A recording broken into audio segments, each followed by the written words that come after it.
Hello everybody. आज का हमारा टॉपिक है centripetal force. It is a force acting towards the centre of the circle that is essential to move a body in uniform circular motion.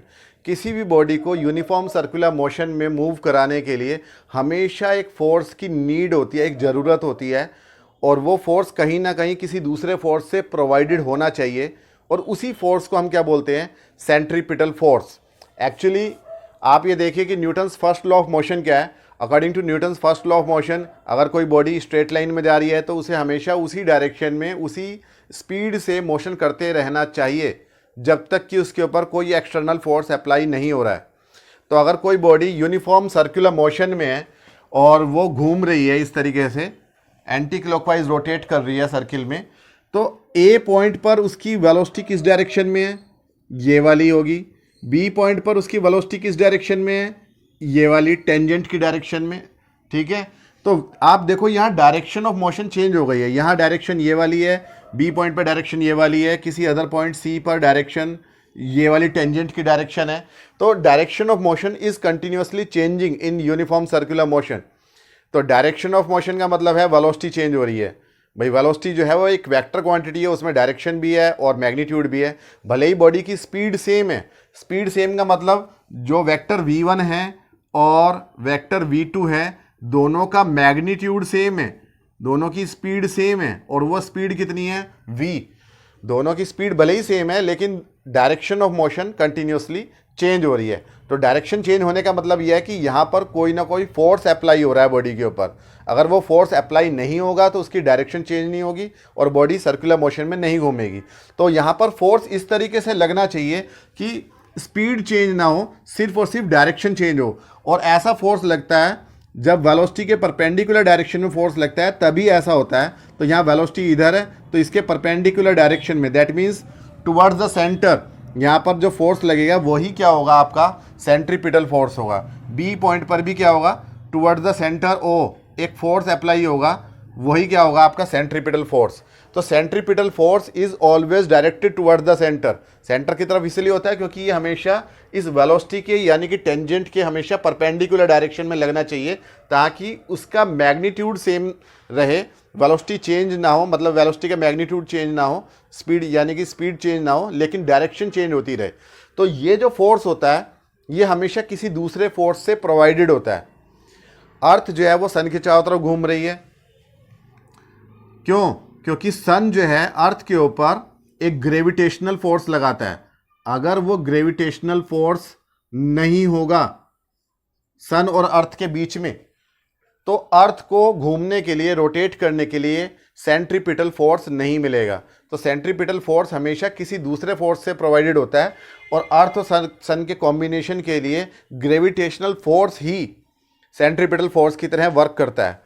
यानी कि आप लिख सकते हैं यहां पर कि जो ग्रेविटेशनल फोर्स है वही यहां पर क्या है? सेंट्रीपिटल फोर्स है।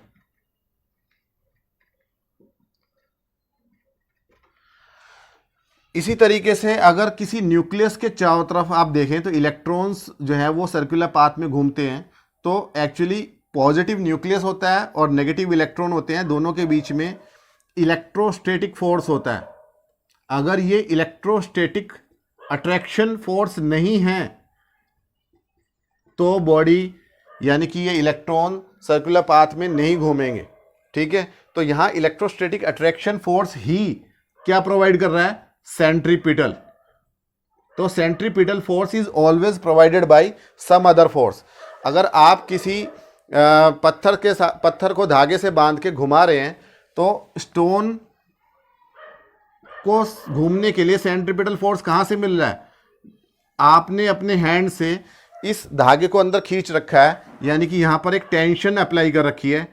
धागे में खिंचाव है, खिंचाव को बोलते हैं टेंशन, और वो टेंशन ही क्या प्रोवाइड कर रही है? Centripetal force. तो सेंट्रीपिटल फोर्स चाहे टेंशन से मिले, चाहे ग्रेविटेशन से मिले, या फिर इलेक्ट्रोस्टैटिक अट्रैक्शन से मिले, सेंट्रीपिटल फोर्स जो है वो हमेशा किसी अदर फोर्स से प्रोवाइडेड होता है। ये बात आपको ध्यान रखनी है। और ये हमेशा टुवर्ड्स द सेंटर वर्क करता है, और इसकी एब्सेंस में कोई भी बॉडी सर्कुलर पाथ में नहीं घूम सकती है। लास्ट हमने जो लेक्चर किया था वो सेंट्रीपिटल एक्सीलरेशन का किया था, और सेंट्रीपिटल एक्सीलरेशन जो आया था वो आया था ए का फॉर्मूला था वी स्क्वायर अपॉन आर या फिर आर ओमेगा स्क्वायर। ये दो फॉर्मूलाज थे, जहां वी क्या है, स्पीड है बॉडी की, कितनी स्पीड से वो घूम रही है, और एक्सीलरेशन भी एक वेक्टर क्वांटिटी होती है। अगर इसकी डायरेक्शन देखें तो ये सेंटर की तरफ आती है, तो इसलिए इसे हम सेंट्रीपिटल एक्सीलरेशन कहते हैं। तो सेंट्रीपिटल फोर्स क्या हो जाएगा, centripetal force will be mass into centripetal acceleration, force is equal to M A.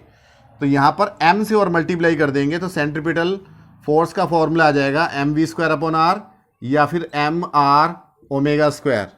तो ये सेंट्रीपिटल फोर्स के फॉर्मूलाज हैं। तो आप ये देखिए, सेंट्रीपिटल फोर्स जो है वो मास के ऊपर डिपेंडेंट है। जितने ज़्यादा हैवी बॉडी होगी उसे सर्किल में घुमाने के लिए उतना ही ज़्यादा सेंट्रीपिटल फोर्स की ज़रूरत होगी, और जितनी स्पीड में घुमाएंगे, वेलोसिटी जितनी हाई होगी, उतनी ज़्यादा सेंट्रीपिटल फोर्स चाहिए। और छोटी रेडियस में अगर हम घुमा रहे हैं, आर कम है, तब भी फोर्स ज़्यादा होगा। यानी कि आप देखिए, अगर किसी मोड़ पे आपको मुड़ना है, साइकिल से या बाइक से आप जा रहे हैं, तो आप छोटी रेडियस वाले टर्न लेंगे या बड़ी रेडियस का टर्न लेंगे? तो आपको हमेशा बड़ी रेडियस का टर्न लेना चाहिए।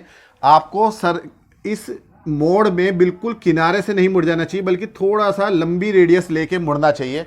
इससे क्या होता है कि आपको कम सेंट्रीपिटल फोर्स की ज़रूरत पड़ेगी और आपके गिरने की जो संभावना है वो कम हो जाएगी। रेडियस जितनी बड़ी होगी, सेंट्रीपिटल फोर्स उतना ही कम आपको चाहिए, और वो सेंट्रीपिटल फोर्स मिलता है जब आप बाइक चलाते हैं। तो जो आपकी सड़क है और बाइक के जो टायर्स हैं उनके बीच में जो फ्रिक्शनल फोर्स होता है, वहाँ से वो मिलता है।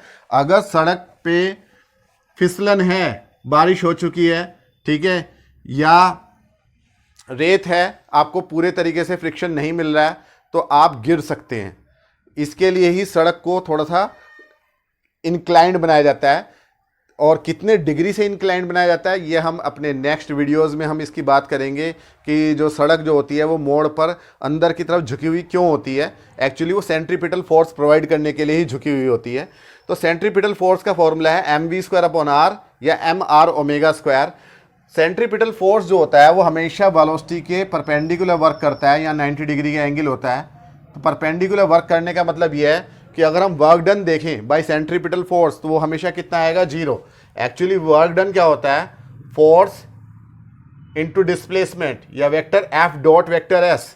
अगर हम एक छोटा सा डिस्प्लेसमेंट की बात करें इसी सरकमफेरेंस के ऊपर, स्मॉल डिस्प्लेसमेंट है डी एस, तो छोटे से डिस्प्लेसमेंट के लिए आप देखो, डिस्प्लेसमेंट वेलोसिटी की डायरेक्शन में हो रहा है, टेंजेंट की डायरेक्शन में हो रहा है, फोर्स उसके परपेंडिकुलर लग रहा है। तो यहाँ पर जो छोटा सा वर्क डन होगा डी डब्ल्यू, वो होगा vector F dot vector D S, यानी कि F D S cos 90। Vector A dot vector भी होता है, ए बी कोस थीटा, और कोस 90 की वैल्यू होती है 0। तो वर्क डन कितना हो जाएगा, 0।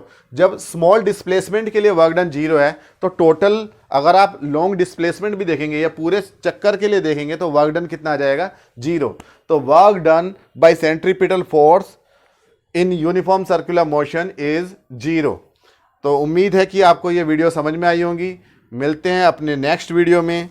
सेंट्रीफ्यूगल फोर्स के बारे में हम बात करेंगे, साथ में इंक्लाइंड क्यों होती है सड़क, वो बात करेंगे। तब तक के लिए थैंक यू।